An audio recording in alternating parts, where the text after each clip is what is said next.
Hey, what is going on, everybody? Tom from Tom's Randomness, and in today's video, I want to talk about proof sets and mint sets. It has been a little bit since I made a video.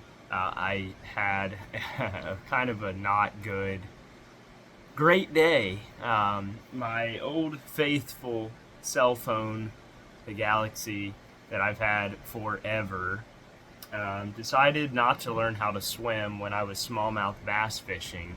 Over the weekend, we did a 4 mile stretch of Rush Creek here in Ohio, and it took us 8 hours to do it. It was just a lot of great catches, but that one sad mistake. I just had a Ziploc bag and it wasn't closed all the way, and RIP Samsung Galaxy. So I've got a new Samsung Galaxy here, and I'm working out all the kinks on it, so hopefully I'll be able to get 100% familiarized with it. I actually had an iPhone first. That was a disaster, and then I went back and got this. I wanted to make a video here, and I love proof coins. Y'all know my favorite coin is the Proof Eisenhower silver dollar. And in general, I've started collecting proof sets and mint sets, and I had somebody comment on one of my videos not too long ago, asking me if I collect all proof sets and mint sets, and that was a good question because I realistically would love to collect them all. However, in this video, we're going to talk about why I don't have a few of them. And proof sets and mint sets started to come out in the 1930s. 1936 was the first year official proof set, and that off the top of my head, I wouldn't know, but I have the Red Book here to reference. So they only made 3,837 of them, and Red Book price guide is very hit and miss, so don't take these prices for anything other than comparison to the other ones that I'm going to tell you about. But that year, it was issued at $1.89, and today that 1936 proof set in Red Book value is over $6,000. We'll just use round numbers, over $6,000. So not something I can go get. Unfortunately, the year after that, the 1937, they made over 5,000 mint sets. Again, same mint issue price, $1.89, and those ones are only $3,000. So significantly cheaper, but still significantly way out of my budget. They don't start becoming affordable to me until after 1954. So all of the years before 1954, according to Red Book, are over $200. 1954 is $160. 1955 was when they started coming out with the box packs and the flat packs in 55. The 1955 box pack and the flat pack, the total issue was 378,000, and they were only 140 bucks. Are $140 in today's value. Now the issue price was only $2.10. So if you inherited a bunch of these, good chance that your loved one or whoever you inherited them from got them for a really, really great price. And this would have been a great investment strategy for anybody in, the 50s, 60s, all the way up until really the late 60s. It would have been a good investment strategy. Almost all of them are worth more than the issue price, but until you get to more modern dates. But I want to talk about two that jump off this page at me, and that's the 1968 S with no S dime. So that's I believe that would be more of an SMS set, and that set with a no S dime in it, according to Red Book, is over $22,000. And the next one that really jumps off the sheet at me is the 1975 No S Dime proof set, issued at only $7 and valued at over $400,000. Now, that's probably unrealistic, but that really jumps out when you're looking through here. And I strongly encourage you to Red Book. I know a lot of people always say, oh, you lost my interest when you started saying Red Book. But I got to say, when I was a young coin collector, my favorite thing to do was read about coins. And so the Red Book was something I could pick up back then for like $9 at my local coin store. And you could get backdated issues for $5 to $6. And it's really, I mean, some of the data that is in a red book cannot be deleted. I mean, it's going to stay relevant forever. You know, the mintages, they do have attrition, so you know coins are getting canceled out or melted or whatever, but they're the original issue, meaning the mintage, is what it was, and it will always be that. So that is the maximum potential for how many coins could have went into circulation. And I know that these numbers may be different everywhere you go. I've literally seen a red book mintage, and then I looked at PCGS, and PCGS had it at like 10% of that, and then I checked NGC, and NGC matched red book. So anywhere you look, there's going to be some variation or variety, or somebody's wrong. But if you're not using the red book for the value, I think it's a great tool. So off my soapbox, back into this, I want to talk about a few more of these sets that just really jump off the page at me. And in 1990S, the No S cent set, that's $5,500. That's a modern set, $5,500 in value.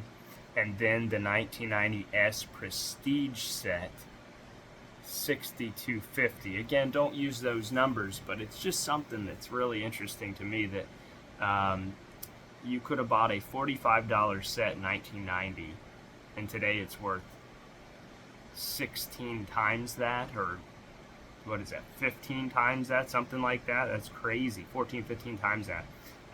What you would actually get out of it, I don't know. I have not really delved into those types of sets because I can't afford them.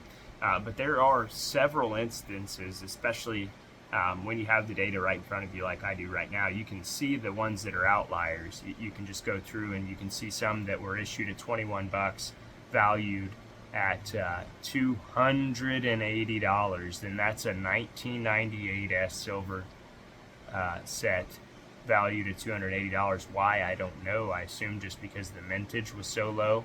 But there are other sets that have lower mintages that are worth way less than that. So I'm not really sure, but it's interesting, and it's something you can be on the lookout for, because when you're out in the wild, you can certainly find tons and tons of these proof sets and mint sets that are usually in a bargain bin somewhere, or one money for any proof set in the whole box or bin or whatever. Especially vendor mall is a good place to look for them. One vendor mall I go to, they're all like 10 to 15 bucks, and obviously that doesn't include the back dates or anything like that, pre-64 stuff, but everything else that's like 10 to 15 bucks. They charge 15 bucks for the SMSs, and the more, I guess, the modern proof stuff is probably 20, 22 bucks for the silver proof sets at my local vendor mall, and yours may be different, but it is a great place to look. Also, anytime you're at yard sales, definitely be on the lookout, but get yourself some tool, either a red book or look at Gray Sheet or whatever you want to use, because the value in some of these sets really depends on which coins are in them. And so like the No S cents and the No S dimes, those coins in and out just by themselves, if you cut them out of the set, they're worth a ton of money. But keeping them in the set is worth more money. With me, especially being a reseller or a whatnot or whatever, I like to buy the proof sets and cherry pick out the best coins of those sets. Even a set that's had some damage or got some moisture in it, and maybe the cent and the nickel were ruined, you might be able to pick up that set for a little bit better bargain, and then take the other coins out of the set and sell them for a higher value, depending on the condition, obviously. So very curious what your thoughts are. I'm going to go grab a few sets and kind of showcase them here, and we will talk just a little bit about them, and I'll share with you the red book value. But that's all the information I'm going to have at my disposal for this video. Again, just wanted to kind of test out this new phone and make a video of value for you. Again, I think that Redbook is a great tool to get the information, and then you can really hone your craft or sharpen your knowledge by checking this information against Gray Sheet, PCGS, NGC. The internet, be careful on, obviously, but there are lots of good tools. Daniel from Coin Help You has a great tool out there where you can actually go and check it out. I think it's well, go to Daniel's channel, Coin Help You, and he has the links where you can download his apps, and those apps are a great tool too for when you're in the wild. Quick reference, you can literally look up what you need. If you don't want to pay for a subscription to Graysheet, I use Graysheet because I can literally look it up and it's at my fingertips. I use Daniel's apps also. But let me go grab a couple of my proof sets so I can share them with you, and then you guys can let me know in the comment section down below what you think about this format of video. I will probably be showcasing some more coins here in the next couple of days, but then also hopefully first week of September I'll have some pay dirt available for you guys. So let me grab these proof sets and I'll just showcase the coins, and we'll see what the values of them are versus the issue price, again using Redbook, but yeah, we'll check them out. So 1 second, let me grab these sets.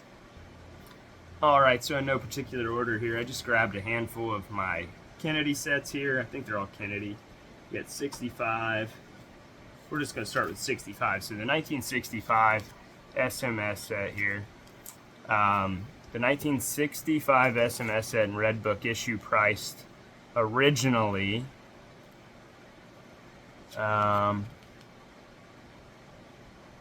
let's see here.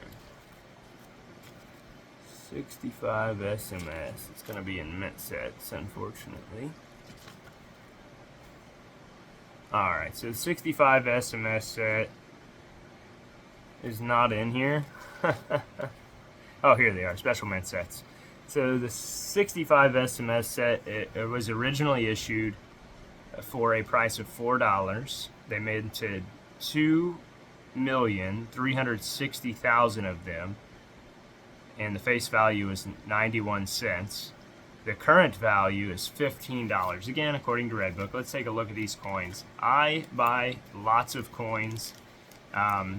I say I don't have a big budget, and that's because I personally do not have a big budget. I buy lots of coins for my Whatnot as a side source of income, and I don't make a ton of money. If you guys check me out on Whatnot, you'll see my values are very, very conservative. I want you to get a good deal because I typically get a good deal, and my profit margins are thin. But this is a great example of a 1965 SMS set. I keep some of these from my own collection. This is one I saved from a collection I bought of these, and I think that's an awesome example. Now, again, a $4 purchase price in 1965, so that you'd had to wait till now, which is a long time.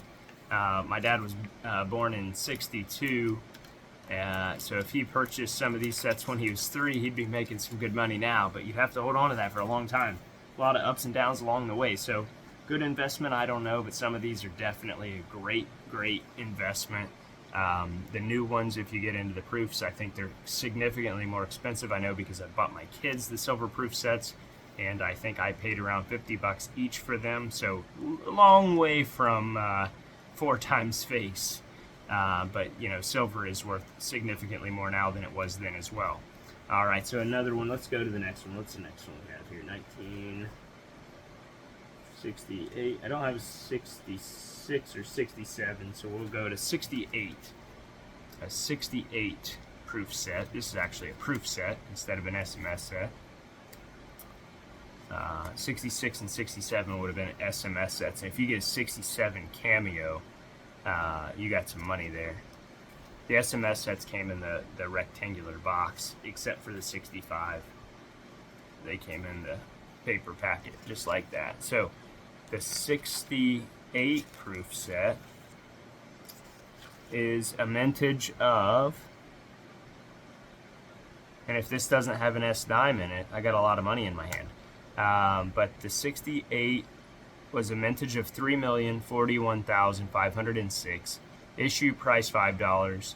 This price I'm about to tell you I know isn't correct because I don't think you can buy these for that, but it says today's value is $9.50. I think that would be doubling your money, but this one is special to me. It's particularly special when you see this nickel.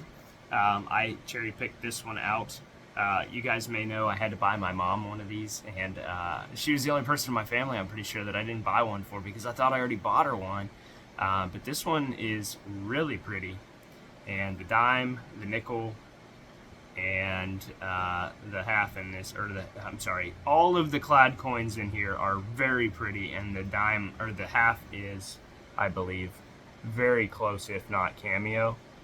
It's got some haze, it needs dipped, but I think that's going to get a cameo designation. But look at that nickel. The thing is beautiful.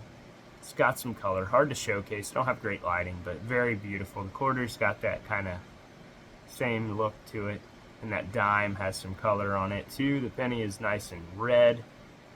Very, very good quality set here. Again, I've had a lot of these. I had to get my mom a good one, and then I ended up getting that one after the fact, so I love it. It's awesome. I'll definitely hold on to that. I'm trying to put together the whole set, so it's going to take me a lot of years, I'm sure. After 68, we have 69, and then I have a couple 70s. 70s are tougher, I think.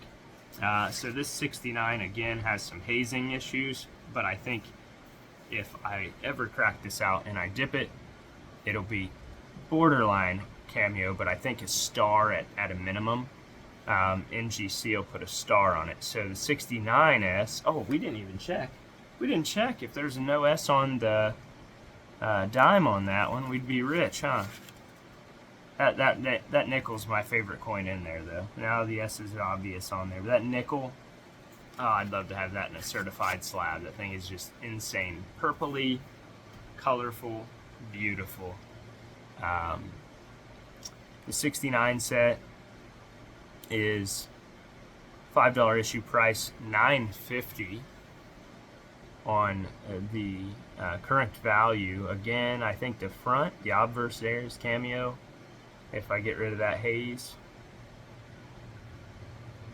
and that quarter's definitely good looking there too.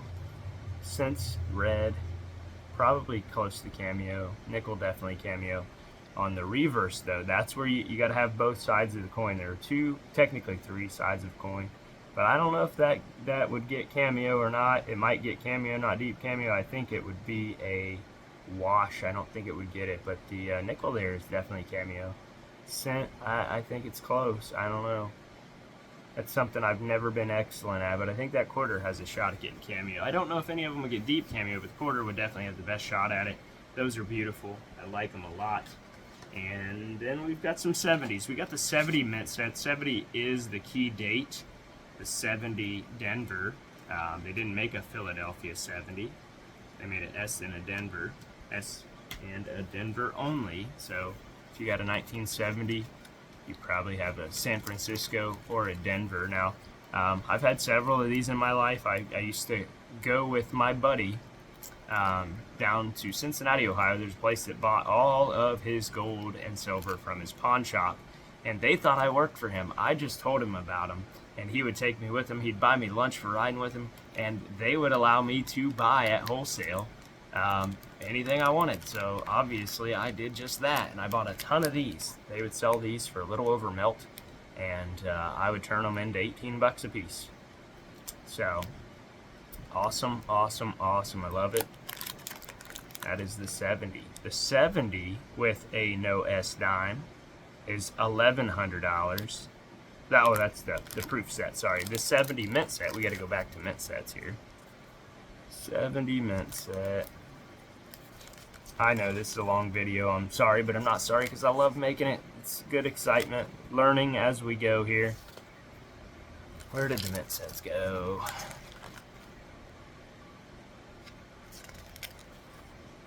Okay, 1970.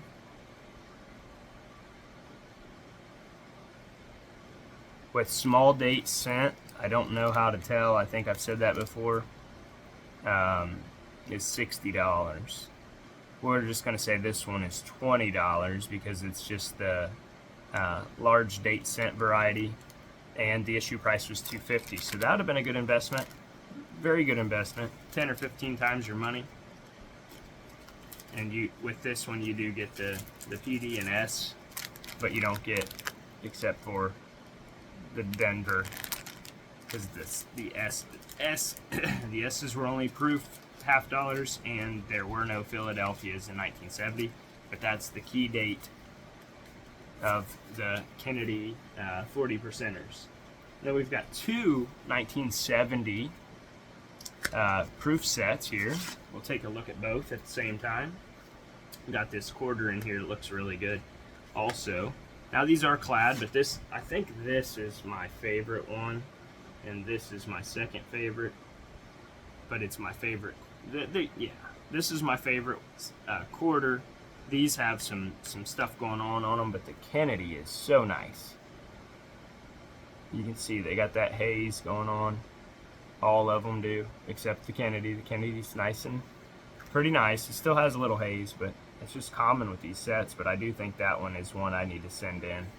I just think that would be a nice high grade with cameo contrast. I think that would be a good grade. Now this set, on the other hand, I don't know, but it's gonna need. It's funny because all of the coins in this one, except the Kennedy, are awesome. The Kennedy's not bad, just needs dipped, but these coins are beautiful. And 70. I didn't say what this was. I'm sorry. The 70 proof set with small date cent is $90. A regular is $15, and then a no S dime is $1,100. There's an S on that one. There's an S on that one. I don't know how to tell the cents, but I'm assuming these are $15 at most. So, but yeah, I love them.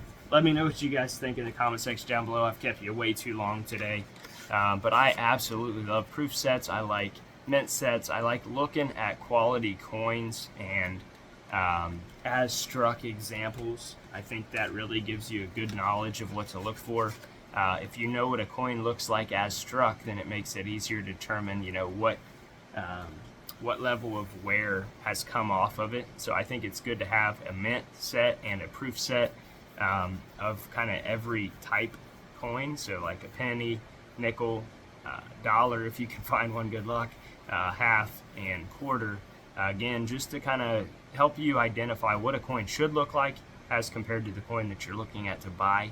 And if you can afford to do so, getting a coin in, you know, every tier example, you know, obviously the high grade stuff's going to be more expensive, but if you have those coins certified, it gives you a good reference point, especially when you're out in the wild. You'll know, hey, that coin's VFXF at best. He's asking AU money. I think I should stay away. But again, I hope you enjoyed this little video that turned into a really long one. Good luck, God bless, and I'll see you all in the next one.